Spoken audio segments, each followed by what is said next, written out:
तत्वार्थ रामायण में 19वें अध्याय में आद्य कवि वाल्मीकि जी। रामायण अति दिव्य ग्रंथ है। रामायण की कथा करुण रस प्रधान है। इसके बाल कांड के सिवाय सब कांडों में कारुण्य है। रामायण लिखने के बाद वाल्मीकि जी ने विचार किया कि इसे मुख्यतः करुण रस है, इसलिए इसके उपरांत आनंद रामायण की रचना की जाए। उसमें शोकपूर्ण प्रसंगों का वर्णन उन्होंने नहीं किया। भागवत की रचना गंगा किनारे हुई है, रामायण की रचना तमसा के किनारे हुई है।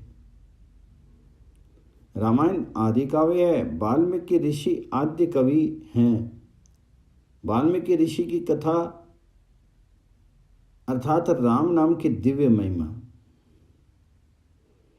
वाल्मीकि ऋषि ने श्री रामचंद्र जी से अपने मुख से कहा है, तुम्हारे नाम की महिमा मैं जानता हूँ। मैं तो राम नाम का भी ठीक ठीक जप नहीं करता था, मरा मरा बोलता था, फिर भी नाम जप के प्रताप से मैं महर्षि हुआ, आदि कवि हुआ। राम नाम का जप करने से ही मुझे सिद्धि मिली है। दान देना सरल है, बहुत पुस्तक बांटना सरल है, अधिक तो क्या कहूँ, ध्यान करना भी थोड़ा सरल है, कथा करनी भी सरल है, कथा करवानी भी सरल है, कथा सुननी भी सरल है, परंतु शांति से बैठ करके प्रभु का नाम जप करना बहुत कठिन है।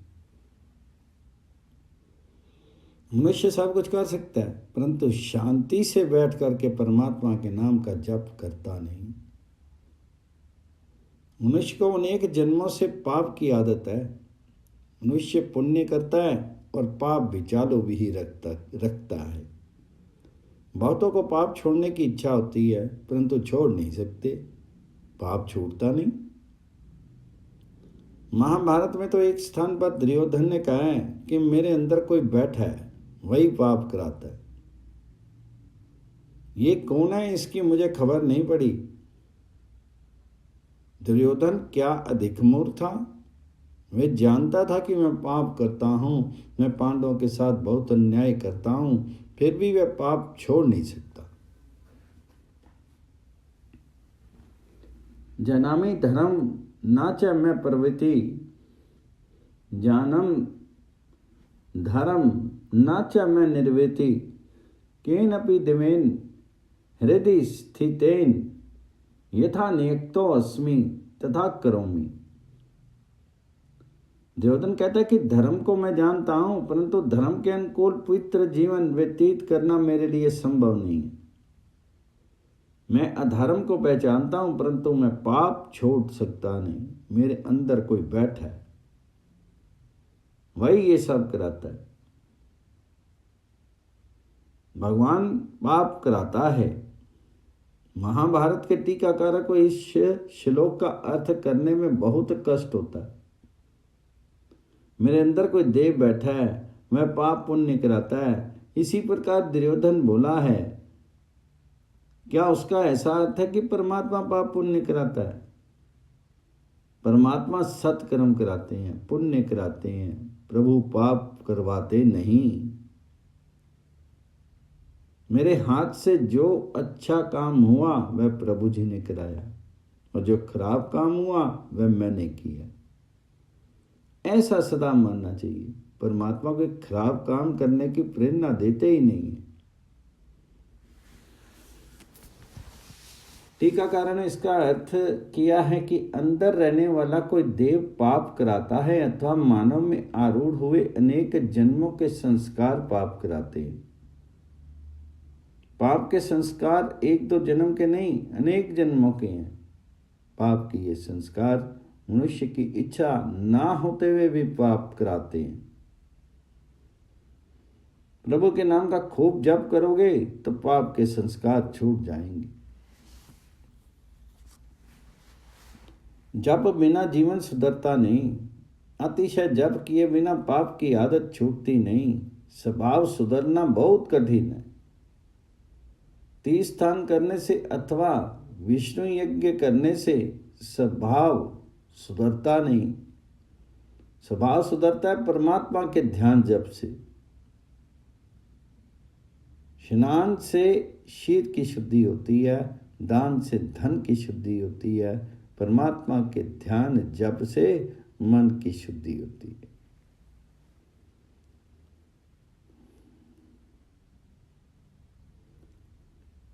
स्नानથી તનની શુદ્ધિ થાય છે, દાનથી ધનની શુદ્ધિ થાય છે, ध्यान जपથી मनની शुद्धि થાય છે। संसार के विषयों में भटकता मन जप करने में स्थिर होता है। संसार के विषयों से बिगड़ा हुआ मन जप से शुद्ध होता है। मन की मलिनता और चंचलता दूर करने के लिए नाम जप की आवश्यकता है। मन बिगड़ा है संसार का चिंतन करने से। बिगड़ा हुआ मन श्री राम के स्वरूप का चिंतन करे, श्री राम के नाम का स्मरण करे तो मन सुधरता है। जो मन प्रभु के नाम में सतत रहता है वे बिगड़ता नहीं है।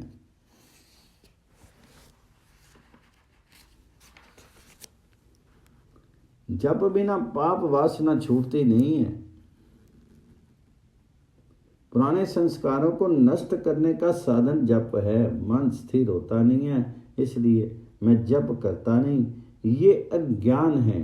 जप करो, भले ही मन दूसरी जगह भटके, सतत जप करोगे तो मन अवश्य स्थिर हो।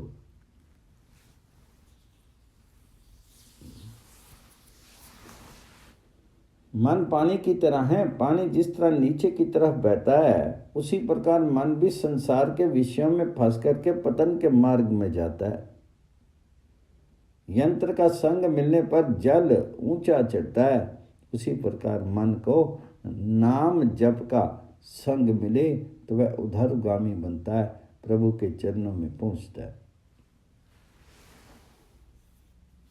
निश्चय करो कि अब मुझे पुरुष बनना नहीं, स्त्री बनना नहीं, नया जन्म लेना नहीं, परमात्मा के चरणों में पहुंचना। जन्म मरण के त्रास में से छूटने के लिए नित्य 21,000 नाम जप नियम पूर्वक करो। पूरे दिन में मनुष्य के 21,600 श्वास चलते हैं। प्रत्येक श्वास पर भगवान जी का नाम लो। राम नाम के जप से वाल्मीकि जी को परमात्मा श्री रामचंद्र जी के साक्षात दर्शन हुए थे।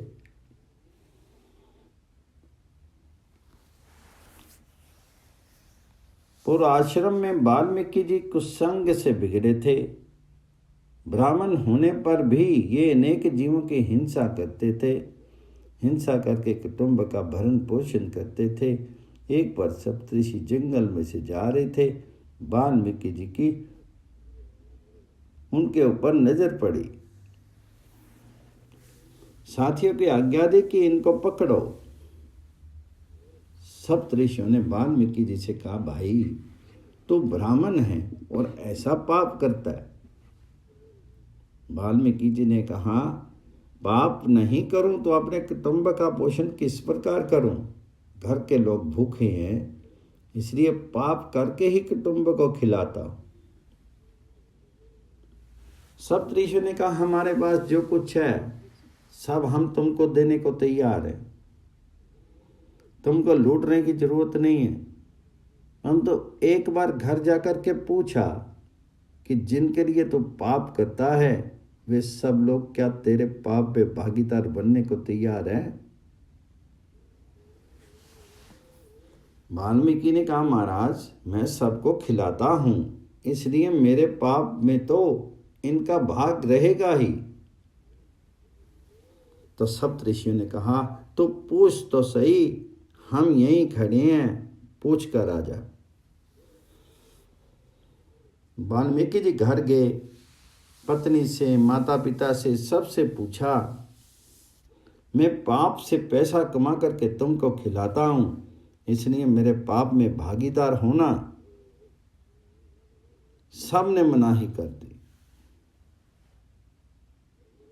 पापम त्वमेव तत्सर्वम व्ययम तो फलभाग्न।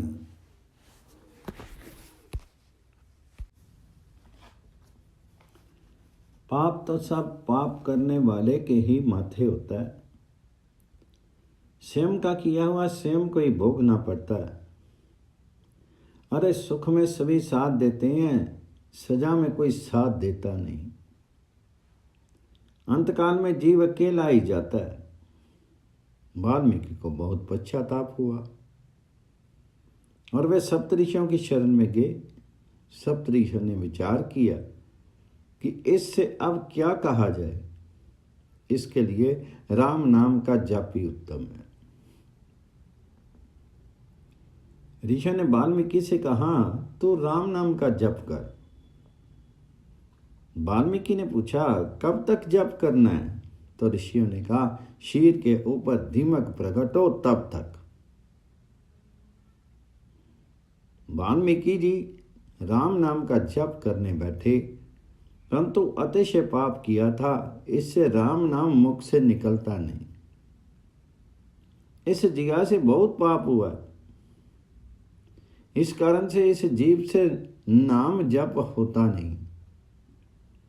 अतिशय जप ना हो तब तक जीवन सुधरता भी नहीं। परमात्मा प्रत्यक्ष दिखते नहीं। नाम जप से परमात्मा की भक्ति होती है। परमात्मा के नाम का जप जीव से करें तो जीव सुधरे, परंतु जीव से जप होता नहीं। जीव टक टक बहुत करती है, व्यर्थ भाषण करती है, परंतु प्रभु का नाम जप करती नहीं। जप करने में इसे बोझ लगता है। मानव जीव से जप करता नहीं, पाप बहुत करता है। परमात्मा को अर्पण किए बिना कोई कुछ खाए तो उससे जीव बिगड़ती है। परमात्मा को अर्पण किए बिना कोई पानी भी पीता है तो भी जीव बिगड़ती है। जगत की निंदा करने से जीव बिगड़ती है। वाल्मीकि ने पाप बहुत किया, इससे राम राम के अक्षर इसके मुख से निकलते नहीं। ये तो मरा मरा बोलते हैं। पर मरा मरा का जप करते करते वाल्मीकि जी उसमें अतिशय तन्मय हो गए। शीर के ऊपर दीमक प्रकट हो गई। वाल्मीकि जी सतत जप करते रहे।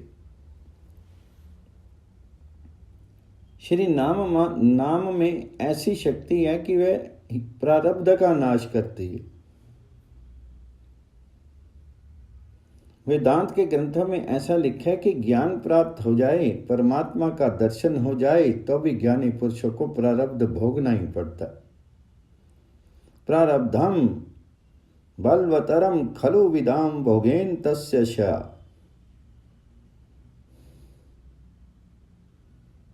परमात्मा का दर्शन करने के बाद भी ज्ञानी को प्रारब्ध भोगना पड़ता है। उसके प्रारब्ध का विनाश होता नहीं है। ज्ञान से संचित और क्रियमान का नाश होता है, परंतु प्रारब्ध का नाश होता नहीं है। इससे सिद्ध होता है कि ज्ञान से प्रारब्ध बढ़ा है। बड़े बड़े संतों के जीवन में दुख के अनेक प्रसंग आते हैं और उन महापुरुषों ने कहा है कि इस शीर का प्रारब्ध ऐसे ही है। संत सहन करते हैं, अपना हृदय जलने लगता है और संत महापुरुष दुख सुख सहन करते हुए परमात्मा का स्मरण करते हैं, परंतु प्रारब्ध परमान से सुख दुख तो उनको भी भोगना ही पड़ता है। इसलिए ज्ञान से प्रारब्ध श्रेष्ठ है, परंतु प्रारब्ध का नाश परमात्मा के नाम से होता है। इसलिए प्रारब्ध से भी परमात्मा का नाम श्रेष्ठ है। मेटत कठन कुआंक भाल के। विधाता ने कपाल में जो लिखा है वह भी अतिशय जप से धीरे धीरे क्षय होता है, परंतु साधारण जप से प्रारब्ध क्षय नहीं होता। रोज 2-4 माला जपा करो, उससे किसी प्रारब्ध का क्षय होता नहीं। अतिशय जप करो, तो विधाता का लिखा भी मिट जाता है, प्रारब्ध का नाश हो जाता है।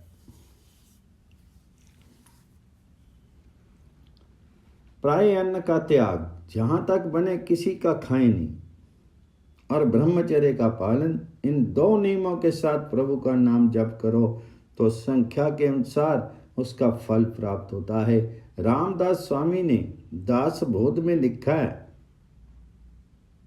कि 1 करोड़ जप करें, उसके जन्म स्थान व तनु स्थान सुधरते हैं। जन्म कुंडली में 12 घर होते हैं और ग्रह 9 हैं। जिनका तनु स्थान सुधरे उसको आरोग्य प्राप्त होता है, और अंतकाल में भी उसको कोई महारोग होता नहीं। 2 करोड़ जप करें, उसे द्रव्य सुख मिलता है और वह कभी दरिद्र होता नहीं। जो 3 करोड़ जप करता है, वह जो काम हाथ में ले वही प्रभु कृपा के सफल होता है, उसका प्रकर्म सिद्ध होता है और उसे यश कीर्ति मिलती है, उससे तीसरा स्थान शुद्ध होता है। 4 करोड़ जप करने वाले को संसार का सुख मिलता है। 5 करोड़ जप करे तो उसकी बुद्धि में ज्ञान स्फुरित होता है। ज्ञान प्रयत्न मात्र से विशेष रूप से मिलता नहीं, प्रयत्न करने से, पुस्तकें पढ़ने से मात्र शब्द ज्ञान बढ़ता है। जगत में ऐसा दिखता है कि जिसका शब्द ज्ञान बढ़ता है उसके अंदर अभिमान बढ़ जाता है। अभिमान बढ़े तो समझो कि वह ज्ञान नहीं, ज्ञान का आभास मात्र है। ज्ञान तो परमात्मा देते हैं। गीता जी में आज्ञा की है, मता स्मृतिर ज्ञानम औपनहनम च।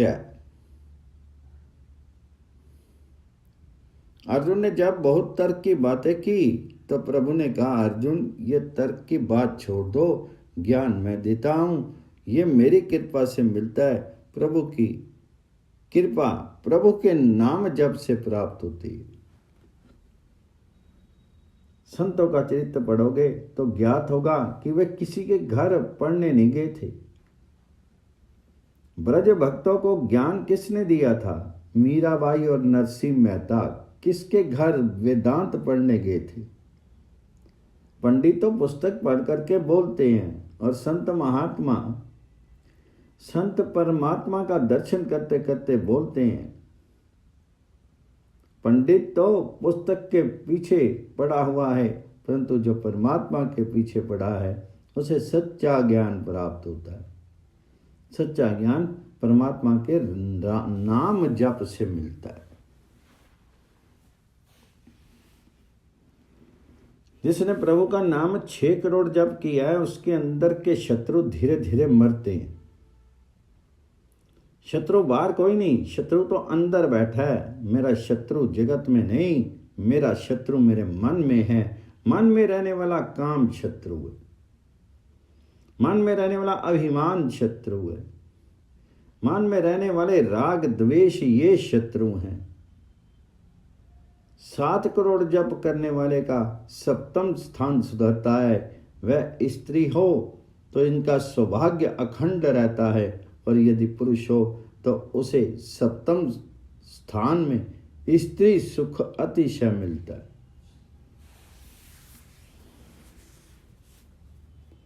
8 करोड़ जप करने वाले का 8वां स्थान सुधरता है। 8वां स्थान मृत्यु स्थान है, उसका मृत्यु स्थान सुधरता है, मृत्यु सुधरती है। अब मृत्यु टलती है, वह घर में खटिया में हाय हाय करता मरता नहीं है। भगवान उनको अंतकाल में गंगा किनारे या जमुना के किनारे बुला लेते हैं। इसकी मृत्यु किसी तीर्थ में होती है, पवित्र अवस्था में होती। 9 करोड़ जप करने वाले को स्वप्न में देव दर्शन होते हैं। वह जिस देवता के मंत्र का जप करता है, उस देवता के सगुण स्वरूप का उसको साक्षात्कार होता है। 10, 11 और 12 करोड़ जप करे तो संचित, क्रियमान और प्रारब्ध इन तीनों का भी नाश होता है। उसका प्रारब्ध कुछ रहता नहीं है। और 13 करोड़ जप करे तो फिर सियावर रामचंद्र की जय, उसे भगवान जी का साक्षात दर्शन हो जाता है।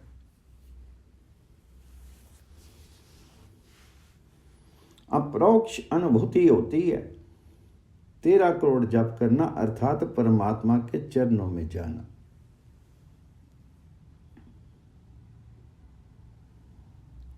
जब संचित, क्रियमान और प्रारब्ध को क्षय करता है, पूर्व जन्म के पापों का क्षय करता है, जब का फल तत्काल देखने में ना आवे तो मानना चाहिए कि पूर्व जन्म के पाप अभी बाकी हैं और उनका नाश हो रहा है। विद्यारण्य स्वामी के चरित्र में आता है कि उनकी आर्थिक स्थिति बहुत शोचनीय थी। इससे अर्थ प्राप्ति के लिए इन्होंने गायत्री मंत्र के 24 पुरुष शरण किए, परंतु कोई फल देखने में आया नहीं। इससे अंत में इन्होंने संन्यास ग्रहण किया। उस समय उनको गायत्री माता का दर्शन हुआ। माता ने उनसे वरदान मांगने को कहा। विद्यारण्य स्वामी ने कहा, माता जी, जब आवश्यकता थी तब तुम नहीं आई, अब तुम्हारी क्या जरूरत है, परंतु ये तो कहो कि उस समय तुम तुरंत क्यों नहीं प्रसन्न हुई। तो गायत्री माता ने कहा, तो तनिक पीछे नजर कर। विद्यारण्य स्वामी ने पीछे देखा तो उन्होंने 24 पहाड़ जलते देखे। उनको आश्चर्य हुआ। गायत्री माता ने कहा, तेरे अनेक जन्मों के पाप तेरे द्वारा की गई तपश्चर्या से जल रहे हैं। तेरे 24 पर्वतों जैसे पाप का क्षय हुआ कि तुरंत मैं आई हूं। जब तक पाप का क्षय ना हो जाए, जीव शुद्ध ना हो जाए, तब तक मेरा दर्शन होता नहीं। विद्यारण्य स्वामी ने कहा, माता जी, मैं शुद्ध हो गया हूं, मुझे अब कुछ भी मांगना नहीं है। बाद में विद्यारण्य स्वामी ने पंचदशी नाम का उत्तम ग्रंथ लिखा। वेदांत में इस ग्रंथ का बहुत महत्व है। प्रभु के नाम में प्रेम ना जगे तब तक मनुष्य का जीवन सफल होता नहीं है। परमात्मा के नाम में जब प्रीति होती है तब भी पाप की आदत छूटती है और पहले के पाप जलते हैं। भगवान नाम में ऐसी शक्ति है कि मरा मरा जब करते शीर के ऊपर धीमक प्रकट हो गई। सप्तऋषि वापस जब लौटकर वहां आए तो उन्होंने ये देखा। ऋषियों ने उनको बाहर आने की आज्ञा की और तब वे वाल्मीकि में से अर्थात दीमकों की बांबी में से बाहर निकले। वाल्मीकि जी का जीवन दिव्य बन गया। ये महान ऋषि बने और महान आदि कवि बने। रामायण जैसे दिव्य ग्रंथ की इन्होंने रचना की। वाल्मीकि ऋषि को परमात्मा का प्रत्यक्ष दर्शन हुआ है और परमात्मा की लीलाओं का दर्शन करते करते इन्होंने रामायण में उनका वर्णन किया है।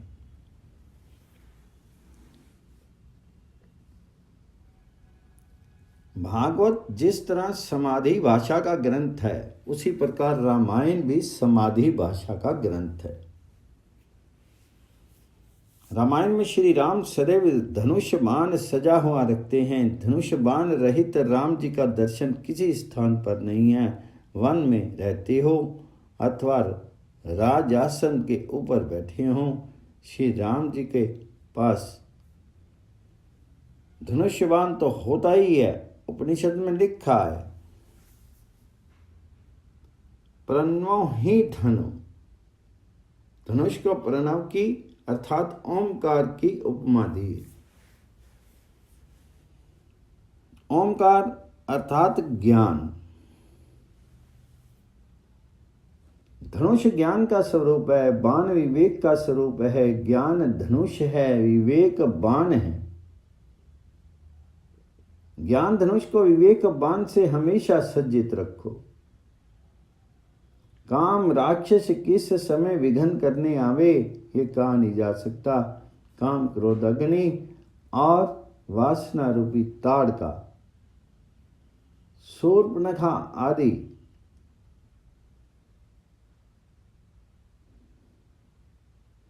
तुम्हारे पीछे पड़े हैं, तुमको मारने आते हैं, परंतु राम जी की तरह धनुष बाण को सज्जित रखो। ज्ञान विवेक को सतेज रखोगे तो राक्षस मरेंगे। काम क्रोध लोभ मोह इत्यादि राक्षस जीव मात्र के पीछे पड़े हैं, जो प्रति क्षण सावधान रहता है उसको राक्षस मार सकते नहीं। परमात्मा श्री कृष्ण का नाम स्वरूप जिस प्रकार भागवत है उसी प्रकार परमात्मा श्री रामचंद्र जी का नाम स्वरूप रामायण है। नाम के साथ प्रीति करें तो ही मन शुद्ध होता है। भक्ति में आनंद आवे ऐसी इच्छा हो तो मन को अतिशय शुद्ध रखो। सतत हरि स्मरण करने का अभ्यास करो। वासना एक बार अंदर प्रवेश हुई तो फिर तुम्हारी चतुराई चलेगी नहीं। वासना जागने से मनुष्य विषय भोगों के पीछे दौड़ता है, उसको भोगता है और मन को बिगड़ता है। विषय ना भोगे तो भी मन चंचल रहता है। इस प्रकार वासना रूपी राक्षी दोनों प्रकार से मारती है। जो श्री राम नाम का सतत जप करते हैं, श्री राम स्मरण सतत करते हैं, उनके मन में वासना प्रवेश करती नहीं है। सतत श्री राम नाम का जप करें, उसकी वासना मरती है। लौकिक वासना को अलौकिक वासना से निकालना पड़ता है। कांटा जिस तरह कांटे को निकालता है उसी प्रकार अलौकिक वासना लौकिक वासना को निकालती है। किसी स्त्री की पुरुष से मिलने की इच्छा लौकिक वासना, परमात्मा से मिलने की इच्छा अलौकिक वासना है। लौकिक वासना में फंसा हुआ मन अशुद्ध होता है। अलौकिक वासना जब मन में जागे तभी मन शुद्ध होता है। मन शुद्ध होगा तो ही भक्ति में आनंद आएगा। अन्य सब कुछ बिगड़े तो भले ही बिगड़े, परंतु मन नहीं बिगड़ना चाहिए। उसकी सावधानी रखना। इस शीर का बहुत ध्यान रखोगे तो भी एक दिन ये बिगड़ना ही है। शीर किसी का भी स्थायी रूप से सही रहता नहीं है। शीर बिगड़ता ही है। मनुष्य शीर का ध्यान रखता है, परंतु मन की चौकसी रखना नहीं है। बिगड़ा हुए शीर का भाग कदाचित बदला जा सकेगा, परंतु बिगड़ा हुआ मन इस रीति से बदला नहीं जा सकता। शीर को एक दिन छोड़ना ही पड़ेगा। शीर छूट जाएगा तो दूसरा मिलेगा, परंतु मन तो मरने के बाद भी साथ ही जाता है। तन की अपेक्षा मन का ध्यान अधिक रखो। नाम के साथ प्रीति करोगे तो ही मन पवित्र रहेगा। जगत में जितने महापुरुष हुए हैं उन सब ने प्रभु के साथ प्रीति की है। ईश्वर का स्वरूप प्रत्यक्ष दिखाई ना देने के कारण परमात्मा के नाम के साथ ही प्रीति करनी पड़ती है। प्रभु ने जगत में स्वरूप को तो छिपाया है, परंतु नाम को प्रकट रखा है। दूध में जिस प्रकार माखन अति सूक्ष्म रूप में रहता है, उसी प्रकार परमात्मा सब में अति सूक्ष्म रूप से विराजे। परमात्मा का निर्गुण निराकार स्वरूप अति सूक्ष्म है, ये आंख से दिखाई देता नहीं है। परमात्मा का सगुण साकार स्वरूप आंख से दिखाई देता है, परंतु उसे देखने की अपने में शक्ति नहीं। परमात्मा शंख चक्र गदा पद्म धारण करके अपने समक्ष प्रकट हो जाएं तो हम जैसे साधारण मनुष्य प्रभु को तेज सहन ना हो सकने के कारण मूर्छा में पड़ जाएंगे। इसलिए परमात्मा के नाम के साथ प्रीति करो। ये जगत परमात्मा के अधीन है और परमात्मा नाम के अधीन। प्रभु का नाम स्वरूप बहुत मधुर है। परमात्मा का नाम स्वरूप अति सरल है। अंतःकरण की शुद्धि प्रभु के नाम से होती है। रामायण भगवान रामचंद्र जी का नाम स्वरूप है। रामायण का एक एक कांड राम जी का एक एक अंग है। बालकांड श्री राम जी का चरण है। अयोध्या कांड श्री राम जी का कटी पर्यंत भाग है। अरण्य कांड श्री राम जी का उदर है।